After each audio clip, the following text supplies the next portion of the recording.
Okay, this is what we end up with. You're getting ready to watch the video about what it took to get this bumper sitting on this car the correct way. It took a while, a little bit of cutting and welding and a couple shims, but turned out really nice. So I hope you enjoy the video. All right, today's project for this video anyhow is going to be taking this rear bumper off and figuring out how to get it adjusted to where it lines up a whole lot better than it does now. This is a steel bumper. You remember in the other video we put on a fiberglass bumper. Well, this is a steel one. I mean, you can't find parts for these cars. It's just been painted silver. It matches the front. So that's what we're going to do. Let me get it off and we'll go from there. Okay, I got all the bolts out of the brackets. I'm getting ready to crawl underneath there and show you what's going on. I just got each end of the bumper taped up with some rags so I don't accidentally scratch this paint. So I'm going to take you underneath and show you what's going on. We'll do another video talking about the altered wheelbase and all that stuff. But right now, let's worry about these brackets. Okay. Now, this bracket is sitting exactly like right now. I don't know if that's focusing on, but you see how the bumper's angled down. Let's come back underneath it here. All I did was take the bolts out. They would go right back in. That's how this bumper was positioned. There is no way to make up this gap here the way it is.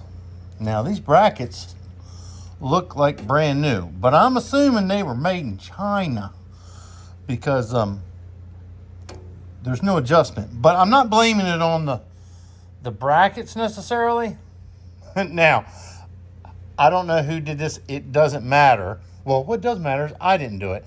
But through its many hands, you can see the back section of this frame rail.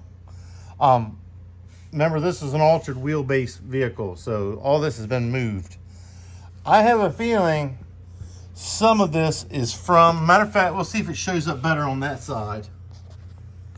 If you can kind of see the angle that the end of that frame rail is kind of going up, I have a feeling that's causing some of my situation. Now, first instinct is, well, we can just ream these holes a little bit. I mean, there's plenty of meat in them. Problem is that won't let this bracket come down because you can see it's hitting on that. It comes through this pocket.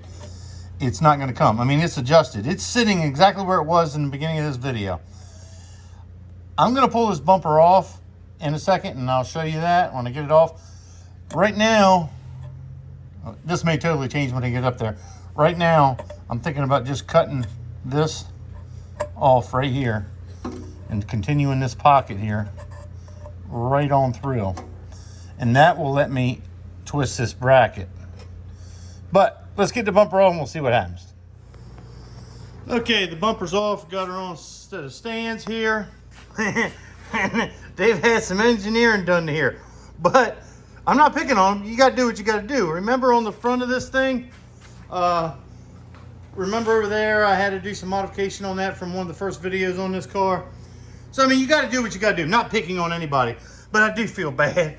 Here I was making fun of China, and it's obvious they were made in Taiwan. So, oh well, my bad. Anyhow, needless to say, I don't think these things were originally made for a 64 Comet in Taiwan. That may be part of the issue. Heck, they may not even be for a Comet. But whoever did this, not bad mouthing them at all, they did what they could do. So, let me figure out the best way to explain this. Okay. Now, this was bolted to the frame rail just like it is. You see the angle of this, and it kind of corresponds with the shape of this bumper here. Now, if you remember, click back. I ain't sharp enough. Matter of fact, I am sharp enough to put a little clip in there showing you what it looked like, but I'm not going to take that much time. it adds to the editing, and it takes a bunch of editing for these things. Anyhow, this bumper is, if you can imagine, this bumper right down here needs to twist this way. Okay, does that make sense? And that would make it fit that quarter panel right. The end of this bumper needs to rotate like this. One way that that could happen is if this bracket was more of an angle like that.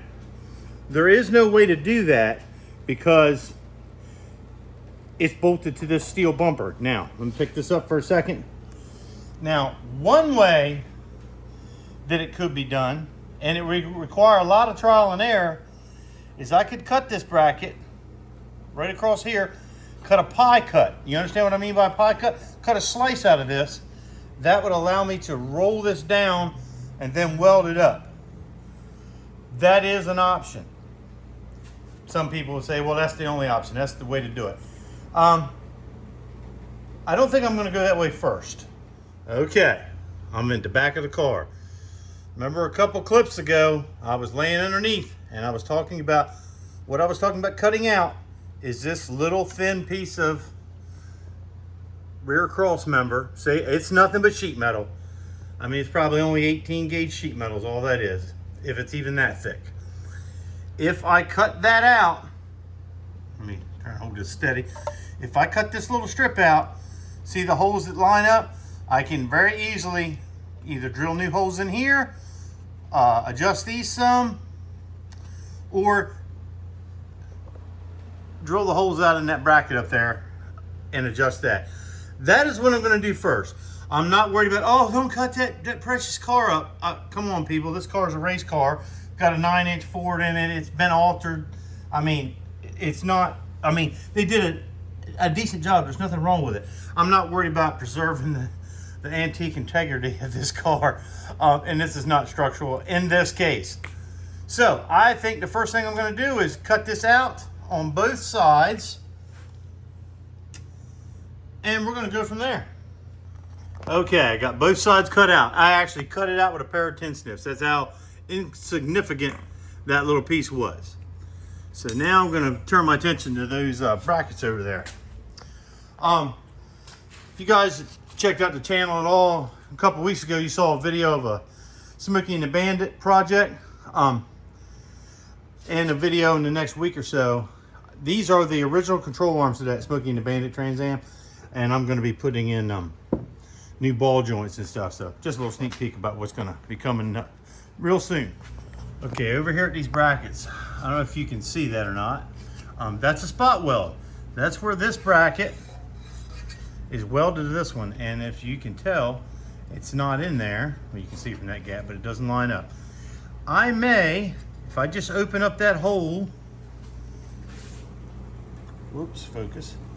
If I may just open that hole up just a little bit, make it line up a little better between cutting that little piece out and lining those holes up. This one's the same way. That may give me what I need. Let me give that a shot.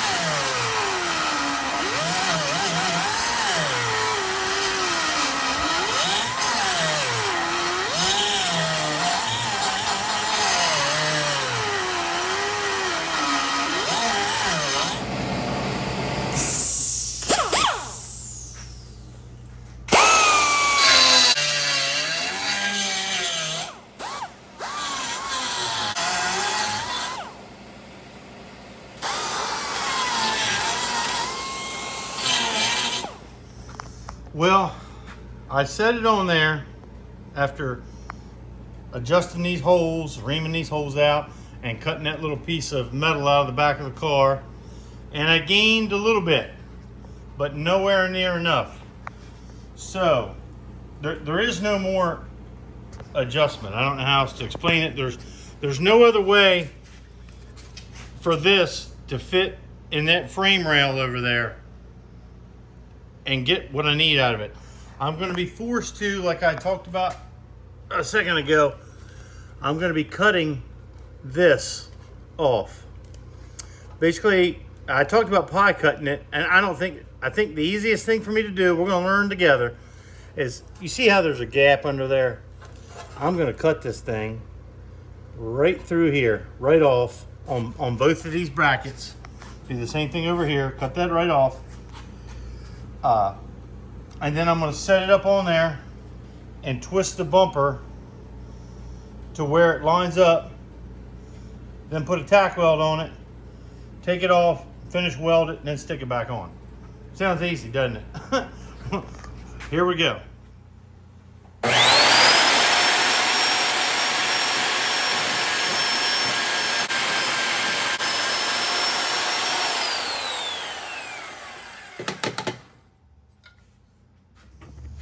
Okay, what I'm in the middle of doing now is I just cut this ear off, which is this, which you saw me cut this bracket off. Okay, what this is going to do is, well, I'll show you. Let me cut this other ear off, and I'll show you what it's going to let me do.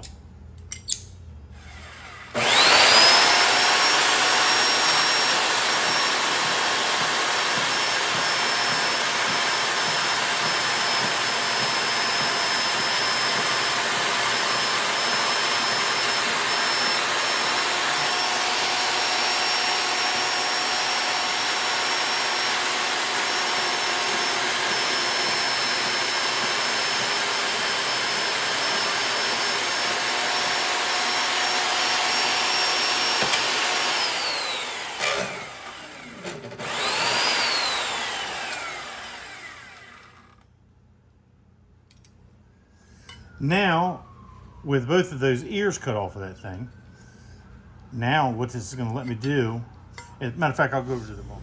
Okay, so now what's going to happen is we're over there, that goes there. This is how this was on there, just like that. Get my hand out of the way. Now that I've cut these ears off, what it's going to let me do is put this thing on the car and rotate this bracket down to where it gets to where it fits, and then I can just take it off and bring it up here and tack weld it in place. I have totally enough room in this hole. There's plenty enough adjustment to make up for it overlapping it right there. No, we're not, again, people, we're not trying to win car shows here. We're trying to get the bumper to look good on this old race car. This is stuff anybody can do in their own garage. Speaking of your own garage, I've had one of these Milwaukee porta band saws forever. I mean, I've had one 25 years or more. That's how old that one is. I've been putting off buying one of these. I'm not sponsored by anybody. Good Lands, I got like 500 followers. Good Lands. This Swag Off-Road table that turns this into like a bandsaw table. This thing was well worth it. I think it was like $100. Yes, you can totally make one of these. I don't have that kind of time. I bought it. It is amazing. I went to Harbor Freight and bought one of these foot pedals. That was like $10 or something. This thing, you know, it was great. Anyway, it's well worth it. If you guys been on the fence about getting one of them, get one. Okay, let me show you what else I did. Remember earlier I showed you the spot weld that was in this bracket that went in there. I drilled this bracket right off. Let me move up here. Because remember I showed you earlier, I'm asking you if you remember a lot. Just rewind the tape. I didn't do this. Somebody did a nice job of putting that bracket on there because this bracket, we joked about it earlier, didn't really fit. Well, this bracket is also going to totally limit the amount of adjustability this one was going to have. So I took it off. Again, we're trying to lighten this thing up anyway. I could totally put this back on if I drill that hole bigger and everything. I don't think this bracket's necessary at all. So anyway, I just want to bring you up to speed what's going on. Now this one, I'll go in there. I got plenty of adjustment, and I'll be able to adjust this up and down to make this, the end of this thing line up. Got to do the same thing to the other side, and we'll try this again. I'm sure most of you already know, but some people watching may not. I mentioned that drilling that spot weld out. If you can see it. Here's how I do it. There's several ways to do it, but this is the most popular. This is an 1/8 inch drill bit. Just gonna drill a little pilot hole. And it's not necessary to go all the way through, but I'm gonna go ahead and do it. It's not gonna hurt anything here. And I think I grabbed the dullest 1/8 inch drill bit I have. But I buy these in bulk and they're double-ended, so the other end of that's probably sharp. Then, all you have to do is, technically you only need a drill bit that is bigger than that spot weld. That was a 5/16 spot weld, maybe slightly smaller than that. This is a little overkill on the size, but it's good and sharp and we're gonna use it. The point is you only wanna drill through, there's 2 layers together. We only wanna drill through this layer and not this layer. So basically we just gotta cover the span of that spot weld.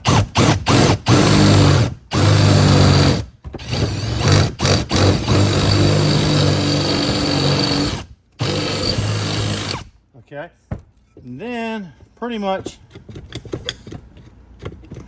wiggle it off. There we go. See that? That's how that's done, in case you were wondering. I'm going to mention one more thing about drilling that spot weld out. I should make this clear. The reason why you don't want to drill through this piece, it's really not important on this in this case. You could have, if you didn't want to go through all that, you could have just grabbed a big drill bit and drilled right through that. But in most cases, you're going to be wanting to put the part back on or a replacement. Let's say that arm that we just drilled off was all bent up and we were going to replace it with a new one. You wouldn't want to drill a hole there, because when you would go to weld it back on, assuming that you were going to put the weld in the same spot, there would be a hole there like that.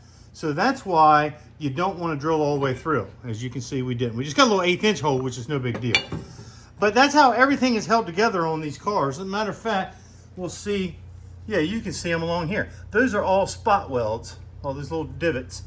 And let's say you wanted to put this this panel back here, you would do the same thing I did, peel this off, and then your new one, you'd be ready to drill holes in it, punch holes, put it right back up there and weld them, and you could put them in the same spot because you wouldn't have gone all the way through.